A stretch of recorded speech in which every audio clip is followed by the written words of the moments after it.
आज हम exercise 5D का क्वेश्चन नंबर 4 लगाने वाले हैं। इस सवाल में क्या पूछा गया है, सबसे पहले वो देखिए। क्वेश्चन नंबर 4 में पूछा गया है 60 से 120 के बीच सभी विषम संख्याओं का योगफल ज्ञात कीजिए। 60 से 120 ये बहुत जो डिजिट है बहुत मायने रखता है। सबसे पहले तो ये देखिए 60 कैसी संख्या है, सम। 60 के बाद पहली विषम संख्या कौन सी होगी, 61 होगी। अब इसके बाद जो 62 आएगा वो सम संख्या होगी। इसके बाद 63 ये एक विषम संख्या होगी। 63 के बाद 64 एक सम संख्या और 65 विषम संख्या। डॉट डॉट डॉट लास्ट पद कितना है हमारा, 120। 120 सम संख्या, इससे 120 से पहले 190 119 है ना। तो हमारी जो श्रेणी प्राप्त हुई हमको क्या प्राप्त हो गई, 61 63 65 डॉट डॉट डॉट 119। ठीक है, ये हमारा लास्ट पद हो गया, यहाँ पर लिख सकते हो या फिर अंतिम पद।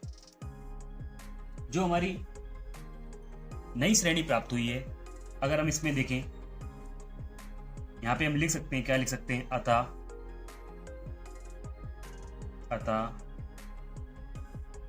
प्राप्त श्रेणी का nवां पद।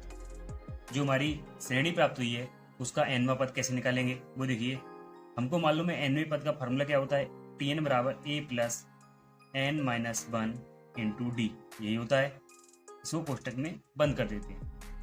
जब हम ये लगाएंगे, आपको ये मालूम भी होना चाहिए साथ साथ में nवां पद तो होता ही है, प्लस इसका एक और होता है, tn की जगह पे हम l भी लिख सकते हैं, l बराबर a plus n minus 1 into D. ये दोनों फार्मूले जो होते हैं बिल्कुल सेम होते हैं, इनमें कुछ भी फर्क नहीं होता है। तो देखिए हम कौन सा फार्मूला लगाएंगे, l बराबर कितना है, 119। तो इस श्रेणी में हमारा प्रथम पद कितना हो जाएगा, 61 हो गया।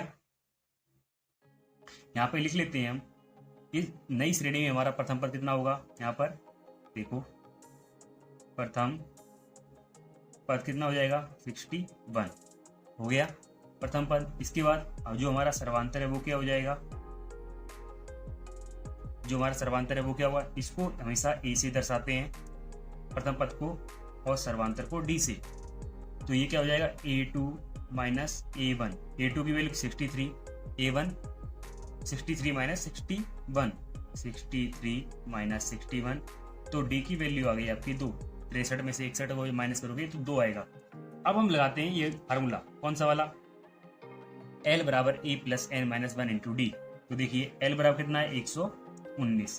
तो यहाँ पे रख दिया 119। ठीक है, a 61 प्लस n की वैल्यू हमको ज्ञात करनी है, माइनस का 1 इंटू डी की वैल्यू कितनी है, 2 हो गया। इसको हमको सॉल्व करना है। ठीक है, सबसे पहले पूछा गया विषम संख्याओं का योगफल ज्ञात करो। तो सबसे पहले हमको ये तो मालूम होना चाहिए कि 60 से 120 के बीच में विषम संख्याएं कितनी आती हैं।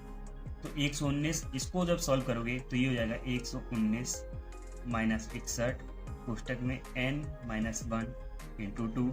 जब 119 में से 61 को जब माइनस करोगे तो 9 में से 1 गई 8, 11 में से 6 गई 5, तो इधर बचा n माइनस 1 इंटू 2। जब 2 से काट दोगे 2 दूनी 4, 2 ने 18 बचा, तो ये बचा 29 इक्वल टू n माइनस 1 बच गया यहाँ पर 29 n माइनस 1। इसी तरह हम आगे बढ़ते हैं, तो माइनस का 1 जब इस तरफ आएगा प्लस का हो जाएगा, तो ये हो जाएगा n बराबर 29 प्लस 1 इक्वल टू 30।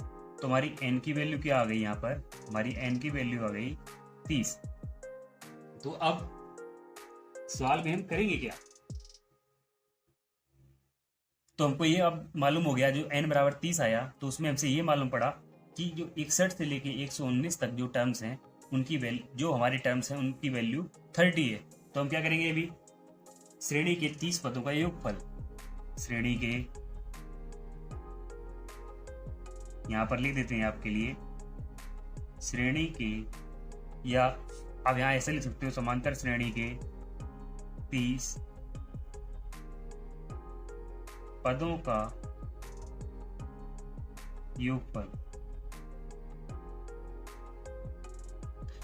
n पदों का जो योगफल होता है उसका फार्मूला भी आपको मालूम होना चाहिए, वो क्या होता है, Sn बराबर n/2 कोष्टक में 2a plus n minus one into D.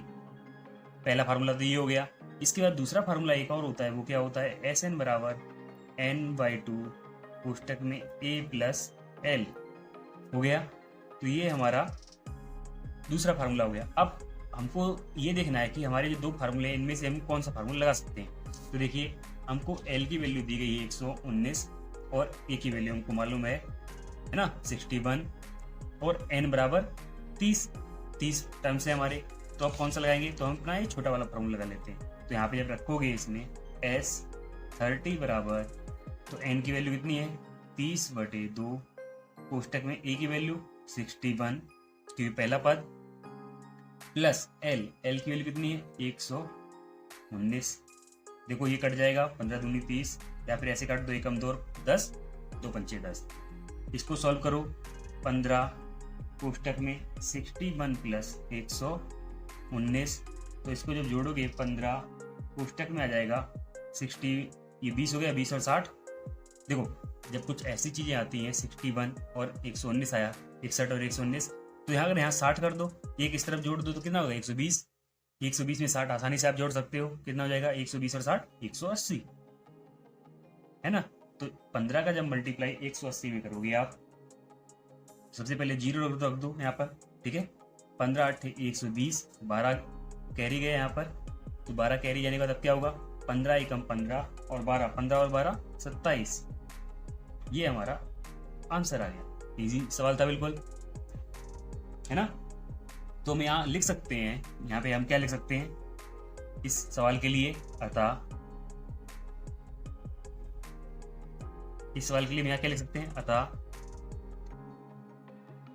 60 से 120 के बीच सभी विषम संख्याओं का योगफल